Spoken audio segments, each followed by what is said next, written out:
ఆ జిల్లాలో Janasena party full స్ట్రాంగ్గా ఉంది. అక్కడ 7 నియోజకవర్గాలు ఉండగా 3 స్థానాల్లో గెలిచి మంచి జోష్ మీద ఉంది. కానీ అక్కడ పార్టీని నడిపించే నాయకుడు కరువయ్యాడట. జిల్లా అధ్యక్షుడు ఉన్నారనేలా సైలెంట్ మోడ్లో ఉంటున్నారట. దీంతో క్షేత్రస్థాయిలో పార్టీని బలోపేతం చేయడానికి పార్టీ అధిష్టానం దృష్టి సారించిందట. ఆ జిల్లాలో పార్టీని పూర్తిగా ప్రక్షాళన చేసేందుకు జనసేనాని సిద్ధమవుతున్నారట. పార్టీ కోసం కష్టపడే వారినే పీఠంపై కూర్చోబెడతారా? జిల్లా పగ్గాలు ఎవరికి అప్పచెప్పనున్నారు? అసలు జనసేనాని ఎవరికి జై కొడతారు, ఎవరిని నై అంటారు? ఇంతకీ ఏదా జిల్లా, రేసులో ఉన్న నేతలు ఎవరు? Let's watch the story.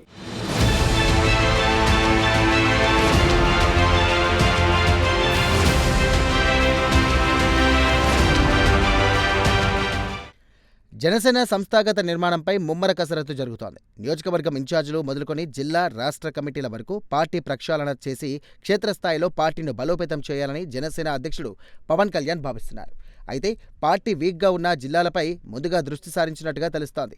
పశ్చిమ గోదావరి జిల్లా జనసేన అధ్యక్షుడిగా కొటికలపూడి గోవిందరావు ఉండగా ఆయన పార్టీ పటిష్టత కోసం ఏమాత్రం ప్రయత్నాలు చేయట్లేదని ఆరోపణలు వినిపిస్తున్నాయి.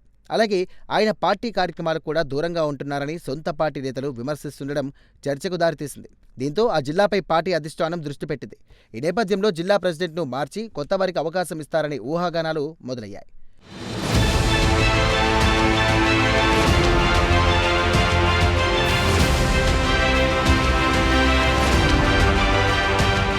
ఇకపోతే 2019లో తొలిసారిగా జనసేన పార్టీ ఎన్నికల్లో పోటీ చేసింది. ఉమ్మడి పశ్చిమ గోదావరి జిల్లాలోని అన్ని స్థానాల్లో పోటీ చేసి ఓటమి పాలైంది. జిల్లాలోని భీమవరం నుండి పోటీ చేసిన పార్టీ అధ్యక్షుడు పవన్ కళ్యాణ్ కూడా ఈ ఎన్నికల్లో ఓటమి చవిచూశారు. అనంతరం అధికారంలోకి వచ్చిన వైసీపీ పరిపాలనా సౌలభ్యం కోసం జిల్లాల పునర్విభజన ప్రక్రియను చేపట్టింది. ఇందులో భాగంగా 7 నియోజకవర్గాలతో కలిపి నూతనంగా పశ్చిమ గోదావరి జిల్లా ఏర్పడింది. ఇక 2024 అసెంబ్లీ ఎన్నికల్లో జిల్లాలోని 3 నియోజకవర్గాల్లో జనసేన పోటీ చేసి ఘన విజయాన్ని సాధించింది. నర్సాపురం నుండి బొమ్మిడి నాయకర్, భీమవరం నుండి పులపర్తి రామాంజనేయులు, తాడేపల్లిగూడెం నుండి బొలిశెట్టి శ్రీనివాస్ ఆయా నియోజకవర్గాల నుండి గెలుపొంది ఎమ్మెల్యేలుగా కొనసాగుతున్నారు. అయితే జిల్లాలో మిగతా 4 చోట్ల టీడీపీ ఎమ్మెల్యేలు ప్రాతినిధ్యం వహిస్తున్నారు. అయినప్పటికీ ఆయా నియోజకవర్గాల్లో జనసేన పార్టీ క్యాడర్ బలంగానే ఉంది.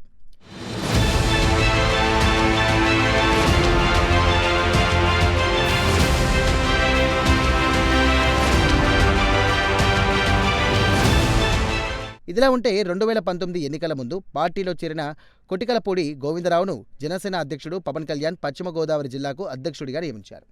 అప్పటి నుండి ఆయన ప్రతిపక్షంలో ఉన్నప్పుడు ఆ బాధ్యతను సమర్థవంతంగా నిర్వహించారు.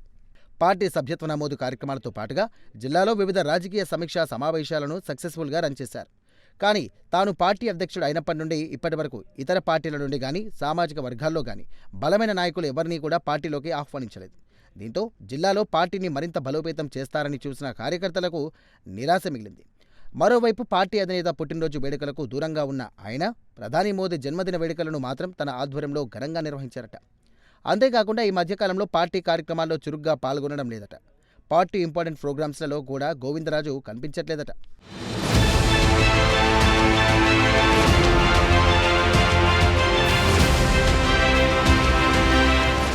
అయితే అప్పటి నుండి ఇప్పటి వరకు జిల్లాలో పార్టీని కరెక్ట్ వేలో నడిపించే నాయకుడే లేడట. దీంతో తమకు కొత్త బాస్ కావాలని అధిష్టానానికి పార్టీ కార్యకర్తలు రిక్వెస్ట్ చేస్తున్నారట.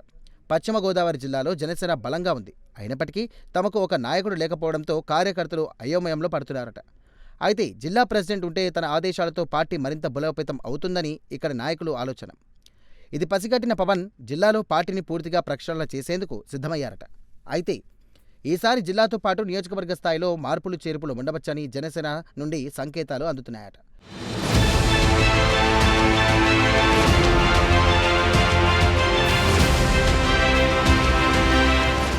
మరోవైపు జిల్లాలో కొత్త ఫేజ్ కోసం పార్టీ అన్వేషిస్తున్నట్టుగా జనసేన వర్గాల్లో టాక్ వినిపిస్తోంది.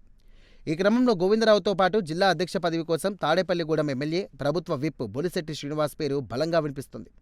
వీరితో పాటు రాష్ట్రంలో జనసేన పార్టీ తరపున గెలుపొందిన ఏకైక జెడ్పీటీసీ యువ నాయకుడు గుండా జయప్రకాష్ నాయుడు, ఉమ్మడి పశ్చిమ గోదావరి జిల్లా DCMS chairman Chaganti Muralikrishna, Attili AMC chairman Dasam Prasad పేర్లు మొదటి వరుసలో ఉన్నట్టుగా తెలుస్తోంది.